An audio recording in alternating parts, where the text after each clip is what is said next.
Shalom. Mark సువార్త 9వ అధ్యాయము 50వ వచనము. Mark chapter 9 verse 50. ఉప్పు నిసారమైన ఎడల దేనివల్ల మీరు దానికి సారము కలుగజేతురు? మీలో మీరు ఉప్పు సారము గలవారై ఉండి ఒకరితో ఒకరు సమాధానముగా ఉండుడని చెప్పెను. If salt loses its saltiness, how can you make it salty again? Have salt among yourselves and be at peace with each other. అనేక మంది మేధావులు, సంఘ సంస్కర్తలు మొదట పిచ్చివారుగా ముద్రింపబడ్డారు. For example Columbus, Martin Luther King, George Washington etcetera.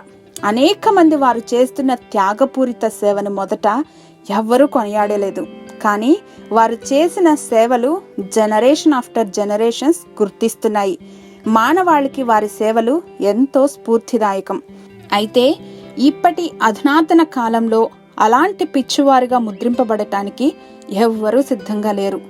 క్రైస్తవులు కూడా రాను రాను ఆదిమ సంఘపు వారి త్యాగాలతో వచ్చిన స్వేచ్ఛను అనుభవిస్తూ కూడా వారి యొక్క కంఫర్టబుల్ లైఫ్స్ని విడిచిపెట్టడానికి ఎవరూ ఇష్టపడటం లేదు.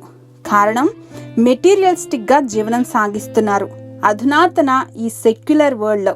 అయితే ప్రభువునందు సంతోషించదగిన విషయం ఏంటంటే, ఇంకా త్యాగపూరితంగా వారి సమయాన్ని, సామర్థ్యాన్ని, ఘనకీర్తులను దేవుని కొరకు ఖర్చు చేస్తున్న దైవ సేవకులు ఎంతో మంది మనకు స్ఫూర్తిదాయకంగా ఉన్నారు.